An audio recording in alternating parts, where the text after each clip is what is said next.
आज हम पढ़ेंगे nationalism in India. Insert class 10th history chapter 2। Bharat में नेशनलिज्म को समझने के लिए इसे यूरोप के नेशनलिज्म से जोड़कर देखना जरूरी है। यूरोप में नेशनलिज्म ने इटली और जर्मनी जैसे बिखरे हुए राज्यों को एकजुट किया, जबकि भारत में इसने कॉलोनियल शासन के खिलाफ विविध समुदायों को एकजुट किया। यूरोप में मैजिनी जैसे नेता और भारत में गांधी जैसे नेता ने ट्राई कलर फ्लैग जैसे प्रतीकों के माध्यम से आंदोलन को प्रेरित किया।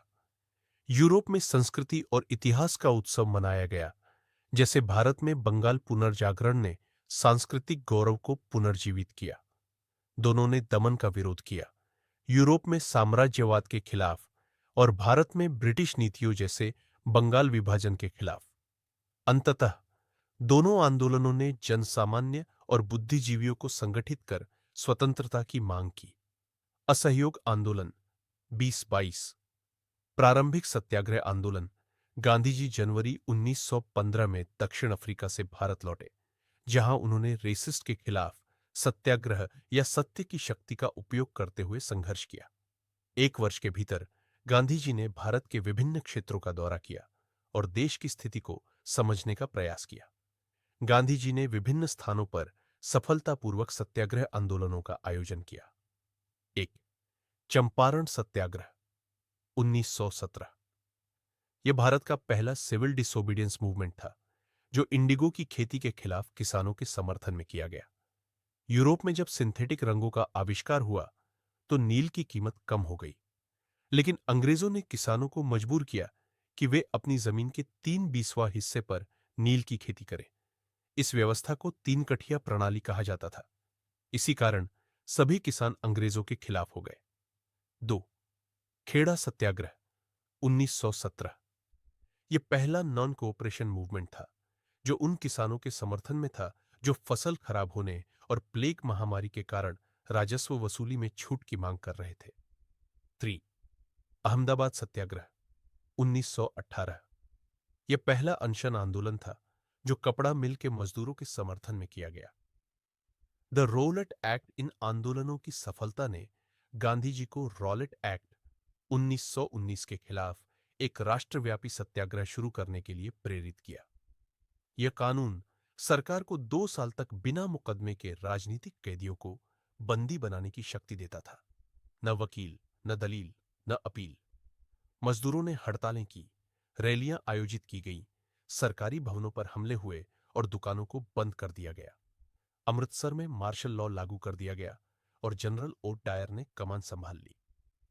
13 अप्रैल 1919 को बैसाखी मेले में भाग लेने के लिए जलियांवाला बाग में एक बड़ी भीड़ इकट्ठा हुई, जो मार्शल लॉ के लागू होने से अनजान थी। जनरल ओ डायर ने क्षेत्र में प्रवेश किया। बाहर निकलने का रास्ता, जो आने जाने का एक ही था, उसे बंद किया और गोलीबारी शुरू कर दी, जिसमें सैकड़ों लोग मारे गए। उद्देश्य सत्याग्रहियों के मन में डर पैदा करना था। जलियांवाला बाग की घटना की खबर जंगल की आग की तरह फैल गई, जिससे बड़े पैमाने पर विरोध और हड़तालें शुरू हो गईं। रविंद्रनाथ टैगोर नाइटवुड की उपाधि और गांधीजी काइजर आई हिंदी उपाधि वापस किए। सरकार ने सत्याग्रहियों का अपमान करके और गांवों पर बमबारी करके क्रूर प्रतिक्रिया दी। व्यापक हिंसा को देखकर गांधीजी ने आंदोलन को समाप्त कर दिया। गांधी जी को महसूस हुआ कि रॉलेट सत्याग्रह केवल शहरों और कस्बों तक सीमित था। उन्होंने हिंदुओं और मुसलमानों के समर्थन से एक राष्ट्रव्यापी आंदोलन शुरू करने का लक्ष्य रखा। खिलाफत आंदोलन। मार्च 1919 में बॉम्बे में एक खिलाफत कमेटी का गठन किया गया था, जिसका उद्देश्य प्रथम विश्व युद्ध में ऑटोमन तुर्की की हार के बाद खलीफा, इस्लामी दुनिया के आध्यात्मिक प्रमुख, के धर्मनिरपेक्ष अधिकारों की रक्षा करना था। सहयोगी शक्तियों ब्रिटेन, फ्रांस, रूस ने ऑटोमन साम्राज्य पर एक कठोर संधि थोपकर उसे अपमानित किया। इस कारण मोहम्मद अली और शौकत अली जैसे मुस्लिम नेताओं ने गांधी जी से एक संयुक्त संघर्ष की संभावना पर चर्चा की, जिसे गांधी जी ने स्वीकार कर लिया। गांधी जी ने अन्य नेताओं को समझाया कि स्वराज और खिलाफत के समर्थन में असहयोग आंदोलन शुरू करना चाहिए। यह प्रस्ताव 1920 के कलकत्ता अधिवेशन में पारित हुआ, जिसके बाद असहयोग आंदोलन की शुरुआत हुई। 1 अगस्त 1920 असहयोग आंदोलन।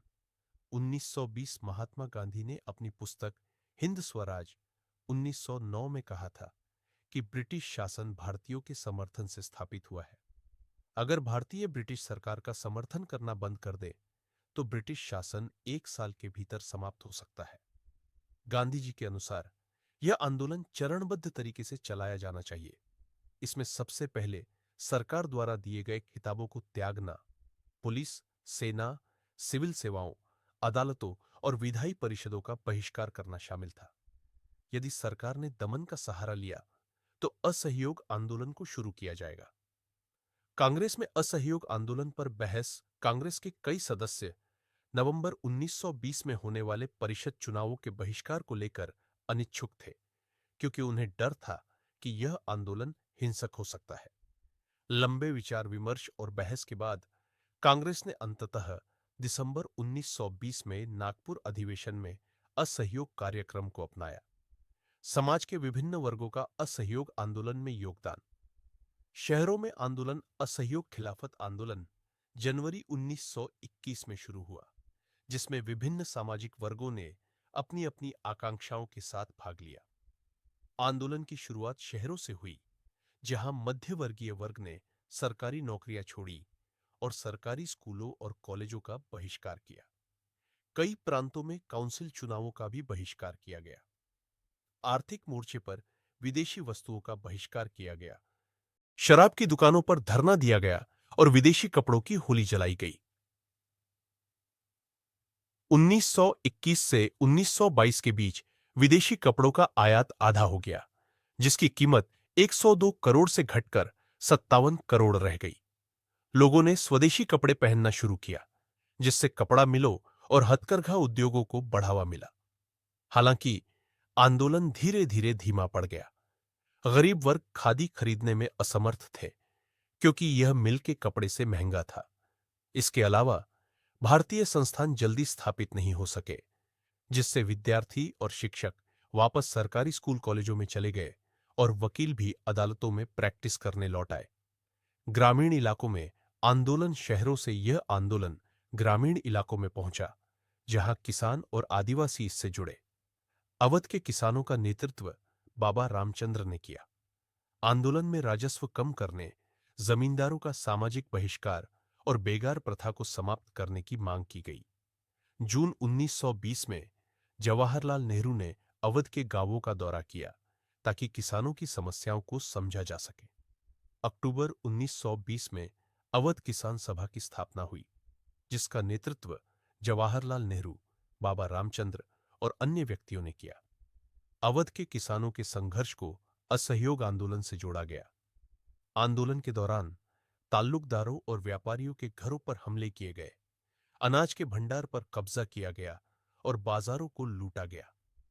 आंध्र प्रदेश के गुडेम पहाड़ियों में आदिवासी किसानों ने 1920 के दशक की शुरुआत में एक सशस्त्र गुरिल्ला आंदोलन शुरू किया, जैसे कि अल्लूरी सीतारामन राजू प्रमुख थे, जब ब्रिटिश सरकार ने उन्हें सड़क निर्माण के लिए बेगार करने पर मजबूर किया।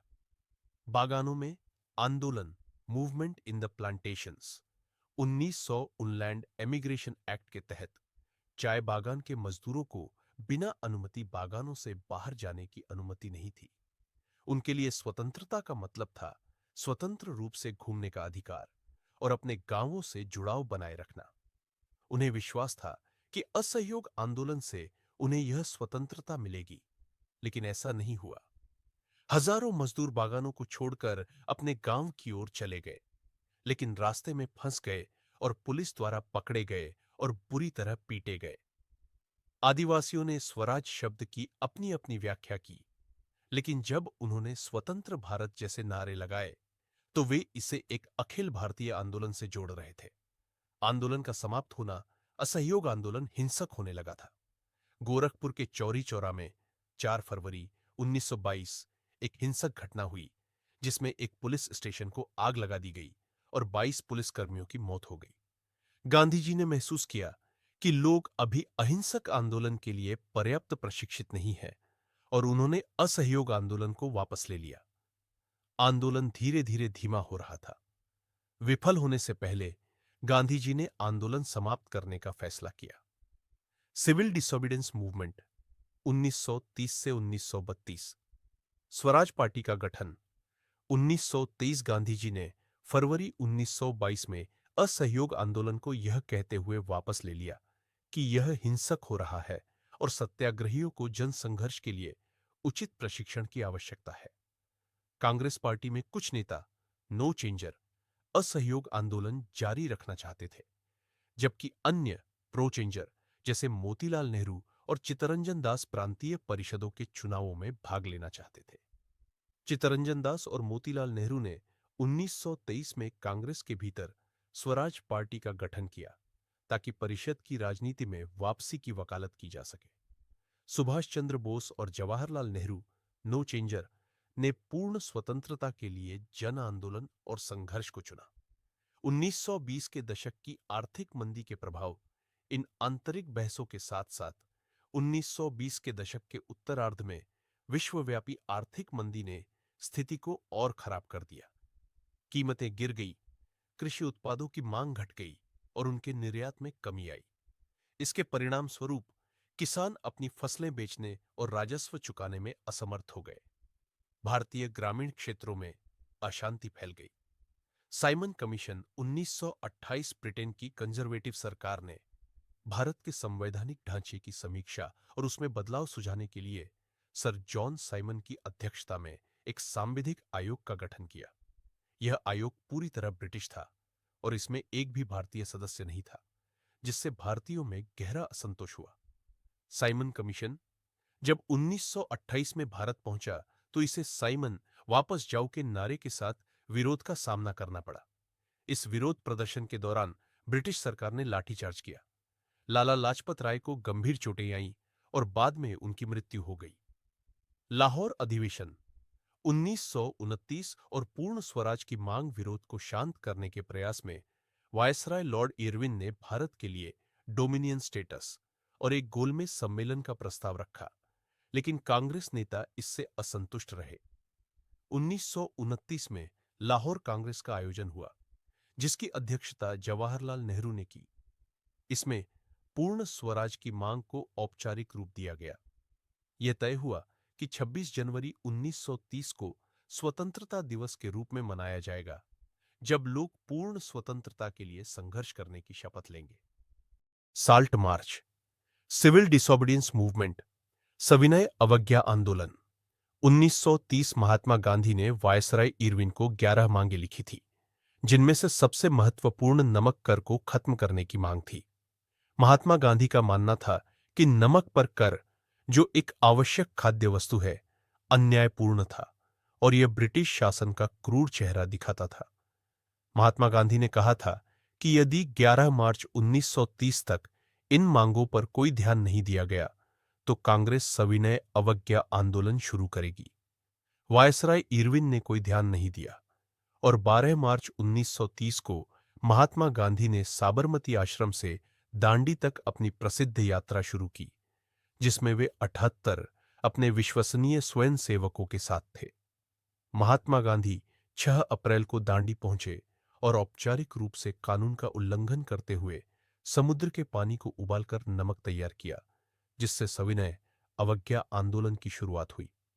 सविनय अवज्ञा आंदोलन का फैलाव और सरकारी दमनात्मक उपाय। यह आंदोलन नमक कानून के उल्लंघन से शुरू हुआ, लेकिन यह उससे आगे बढ़ा।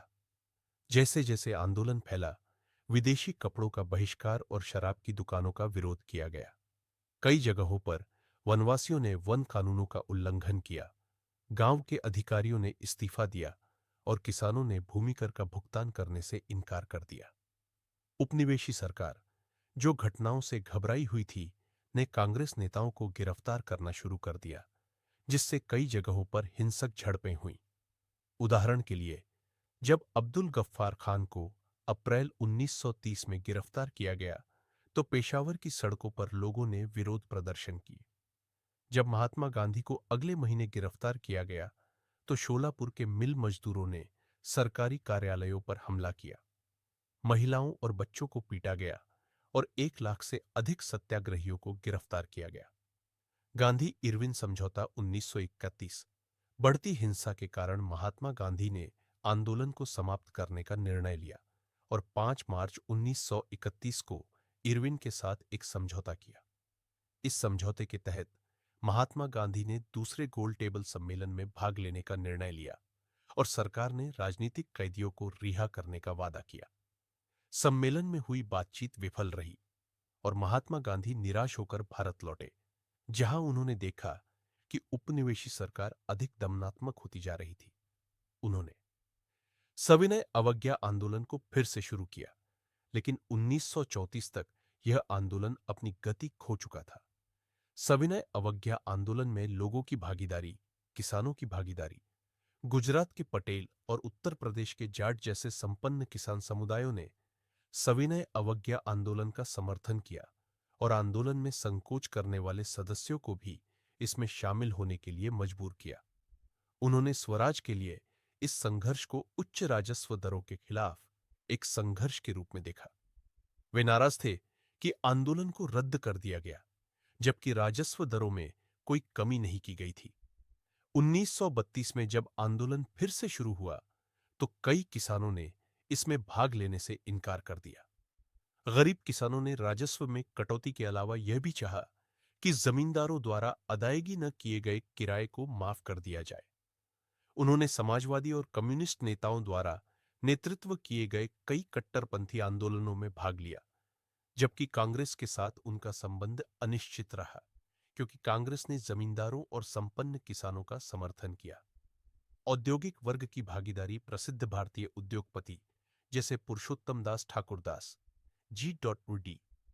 बिरला और कुछ अन्य ने 1920 में भारतीय औद्योगिक और व्यापारिक कांग्रेस की स्थापना की और 1927 में भारतीय वाणिज्य और उद्योग महासंघ FICCI का गठन किया, ताकि व्यापारिक हितों को संगठित किया जा सके। उन्होंने सविनय अवज्ञा आंदोलन को वित्तीय समर्थन दिया, लेकिन राउंड टेबल सम्मेलन की असफलता के बाद व्यापारिक वर्ग की उत्साह में कमी आ गई। औद्योगिक श्रमिकों की भागीदारी, कई औद्योगिक श्रमिकों ने सविनय अवज्ञा आंदोलन से दूरी बनाई, जबकि कुछ ने गांधीवादी कार्यक्रमों जैसे विदेशी वस्त्रों का बहिष्कार अपने वेतन और खराब परिस्थितियों के खिलाफ संघर्ष में अपनाए। 1930 में छोटानागपुर टिन खदानों के कई श्रमिकों ने गांधी टोपी पहनकर बहिष्कार अभियानों में भाग लिया।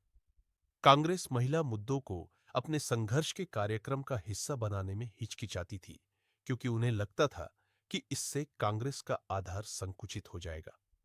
महिलाओं की भागीदारी, सविनय अवज्ञा आंदोलन में महिलाओं की व्यापक भागीदारी देखी गई। कई महिलाओं ने नमक बनाने, विरोध मार्चों और कपड़ा तथा शराब की दुकानों के सामने धरना देने में भाग लिया। उनकी भागीदारी का मतलब यह नहीं था कि उनके पदों में कोई क्रांतिकारी परिवर्तन हुआ था। कांग्रेस ने लंबे समय तक महिलाओं को महत्वपूर्ण पद देने में हिचकिचाया और केवल उनकी प्रतीकात्मक उपस्थिति पर जोर दिया। सविनय अवज्ञा आंदोलन की सीमाएं, दलितों की कम भागीदारी। सविनय अवज्ञा आंदोलन में दलितों या समाज के उत्पीड़ित वर्ग की भागीदारी कम रही। कांग्रेस ने दलितों को इसलिए नजरअंदाज किया क्योंकि उसे डर था कि इससे सनातनी या उच्च जाति हिंदू वर्ग को नाराजगी हो सकती है। दलित नेता जैसे B.R. अंबेडकर का मानना था कि राजनीतिक सशक्तिकरण से सामाजिक भेदभाव का समाधान हो सकता है। दलित नेताओं ने शैक्षिक संस्थानों में आरक्षण और दलितों के लिए अलग निर्वाचक मंडल की मांग की। 1330 में B.R. अंबेडकर ने दलितों को दीनदयाल वर्ग संघ में संगठित किया। उनका दृष्टिकोण अलग निर्वाचक मंडल की मांग को लेकर महात्मा गांधी से टकराया था। ब्रिटिशों ने अंबेडकर की मांग को स्वीकार किया, लेकिन महात्मा गांधी ने इसका विरोध किया। अंत में अंबेडकर ने गांधी की स्थिति को स्वीकार किया और 1932 में पूना समझौते पर हस्ताक्षर किए। इस समझौते ने प्रांतीय और केंद्रीय विधान परिषदों में पिछड़े वर्गों के लिए आरक्षित सीटें दी, लेकिन शर्त यह थी कि ये सीटें सामान्य निर्वाचक मंडल से चुनी जाए। नागरिक अवज्ञा आंदोलन में मुस्लिम भागीदारी का ठंडा दृष्टिकोण। कुछ मुस्लिम संगठनों ने नागरिक अवज्ञा आंदोलन को ठंडे प्रतिक्रिया दी, क्योंकि कई मुसलमानों ने कांग्रेस से दूरी बना ली थी जब गैर सहयोग और खिलाफत आंदोलन विफल हो गए थे। कांग्रेस और मुस्लिम लीग ने कई प्रयास किए एकजुटता को बढ़ावा देने के लिए। मोहम्मद अली जिन्ना ने कहा था कि अगर मुसलमानों को केंद्रीय विधानसभा में आरक्षित सीटें और पंजाब तथा बंगाल मुस्लिम बहुल क्षेत्रों में जनसंख्या के अनुपात में प्रतिनिधित्व की गारंटी दी जाए तो वे अलग निर्वाचक मंडल की मांग छोड़ देंगे। हालांकि हिंदू महासभा के अमर जयकर ने समझौते के प्रयासों का विरोध किया। कई मुस्लिम नेताओं ने कांग्रेस के संघर्ष की पुकार का जवाब नहीं दिया क्योंकि उन्हें कांग्रेस से परायापन महसूस हुआ और वे भारत में हिंदू बहुल राष्ट्र में मुस्लिमों की स्थिति को लेकर चिंतित थे। राष्ट्रवादी आंदोलन का विचार और भावना, forming the sense and idea of national movement. राष्ट्रवाद का विचार। राष्ट्रवाद का विचार तब फैलता है जब लोग यह महसूस करने लगते हैं कि कुछ सामान्य सिद्धांत है जो उन्हें आपस में जोड़ता है और इससे उन्हें यह विश्वास होता है कि वे एक ही राष्ट्र का हिस्सा है। यह जुड़ाव मुख्य रूप से सामूहिक संघर्षों के अनुभव से उत्पन्न होता है। कविता, लोक कथाएं, गीत, लोकप्रिय चित्रण और प्रतीक ने राष्ट्रवाद की भावना को विकसित करने और लोगों को यह विश्वास दिलाने में महत्वपूर्ण भूमिका निभाई कि वे एक ही राष्ट्र का हिस्सा है। चित्रकला के माध्यम से राष्ट्रवाद का विचार, idea of nationalism through paintings. कभी कभी राष्ट्र की पहचान को एक व्यक्ति या चित्र से जोड़ा जाता है। भारत की पहचान को भारत माता के चित्र से जोड़ा गया, जिसे सबसे पहले बंकिम चंद्र चट्टोपाध्याय ने वंदे मातरम गीत के लेखक के रूप में प्रस्तुत किया। अवनींद्रनाथ ठाकुर ने स्वदेशी आंदोलन से प्रेरित होकर भारत माता की एक शांत, कंपोज्ड और दिव्य छवि बनाई। बाद में भारत माता की छवि ने कई रूपों को अपनाया। लोककथा के माध्यम से राष्ट्रवाद का विचार, idea of nationalism through folklore. 19वीं सदी के अंत में राष्ट्रवादियों ने लोकगाथाओं को संकलित किया जो बार्ड्स द्वारा एक गांव से दूसरे गांव तक गाई जाती थी। उन्हें विश्वास था कि ये कथाएं पारंपरिक संस्कृति का चित्रण करती है जिसे बाहरी ताकतों ने विकृत कर दिया था। रविंद्रनाथ ठाकुर ने बंगाल में लोक पुनर्निर्माण का नेतृत्व किया, जबकि नटेसा शास्त्री ने the folklore of southern India प्रकाशित की, जो तमिल लोक कथाओं का संग्रह था। इससे न केवल लोक परंपराओं का संरक्षण हुआ, बल्कि यह एक सामान्य पहचान, जुड़ाव और अतीत पर गर्व की भावना को भी विकसित करने में मदद की। राष्ट्रीय ध्वज के माध्यम से राष्ट्रवाद का विचार, idea of nationalism through national flag. जैसे जैसे राष्ट्रीय आंदोलन आगे बढ़ा, नेताओं को ऐसे प्रतीकों का महत्व समझ में आया जो लोगों को एकजुट और प्रेरित कर सकते थे। स्वदेशी आंदोलन के दौरान बंगाल में 8 कमल और चांद के साथ त्रिकोणीय ध्वज डिजाइन किया गया था। महात्मा गांधी ने स्वराज ध्वज डिजाइन किया, जो त्रिकोणीय ध्वज लाल, हरा और सफेद था और इसके बीच में चरखा था। ये प्रतीक लोगों को एकजुट करने और उनमें राष्ट्रवाद की भावना जगाने में मदद करते थे। इतिहास का पुनर्पाठ, रीइंटरप्रिटेशन ऑफ हिस्ट्री। 19वीं सदी के अंत तक भारतीयों ने इतिहास को पुनः पढ़ना शुरू किया और भारत के गौरवमयी अतीत को कला, वास्तुकला, धर्म, कानून, गणित, शिल्प, विज्ञान और व्यापार के क्षेत्रों में मान्यता दी। यह ब्रिटिश दृष्टिकोण के जवाब में था, जिसमें भारतीयों को पिछड़ा और आदिवासी बताया गया था। इन लेखनों ने लोगों में गर्व और उपलब्धि की भावना पैदा की। चूंकि ये चित्रण हिंदू प्रतीकवाद से निकले थे, अन्य समुदायों के सदस्य महसूस करते थे कि वे बाहर कर दिए गए हैं। भारत छोड़ो आंदोलन, quit India movement. Cripps mission की विफलता और द्वितीय विश्व युद्ध के प्रभावों ने महात्मा गांधी को भारत छोड़ो आंदोलन शुरू करने के लिए प्रेरित किया। यह ऐतिहासिक भारत छोड़ो प्रस्ताव 14 जुलाई 1942 को कांग्रेस कार्य समिति द्वारा वर्धा में पारित किया गया। 8 अगस्त 1942 को अखिल भारतीय कांग्रेस समिति ने इस प्रस्ताव को मंजूरी दी और पूरे देश में अहिंसक संघर्ष का आह्वान किया। महात्मा गांधी ने मुंबई में प्रसिद्ध करो या मरो भाषण दिया। भारत छोड़ो आंदोलन का विकास। लोगों ने हड़तालें की, सड़कों पर प्रदर्शन किए, राष्ट्रवादी गीत गाए और नारे लगाए। यह आंदोलन वास्तव में एक जन आंदोलन था। इसका व्यापक समर्थन छात्रों, श्रमिकों और किसानों से मिला। नेताओं जैसे जयप्रकाश नारायण, राम मनोहर लोहिया और कई महिला नेताओं जैसे अरुणा असफ अली, मतंगिनी हजरा, बंगाल, कनकला बारुआ, असम और रामा देवी, उड़ीसा, ने सक्रिय रूप से आंदोलन में भाग लिया। औपनिवेशिक अधिकारियों ने आंदोलन को कमजोर करने के लिए बल का प्रयोग किया। फिर भी इसे दबाने में 1 साल से अधिक समय लगा। धन्यवाद दोस्तों, वीडियो देखने के लिए। आपके प्यार और समर्थन के लिए हम सदा आभारी हैं।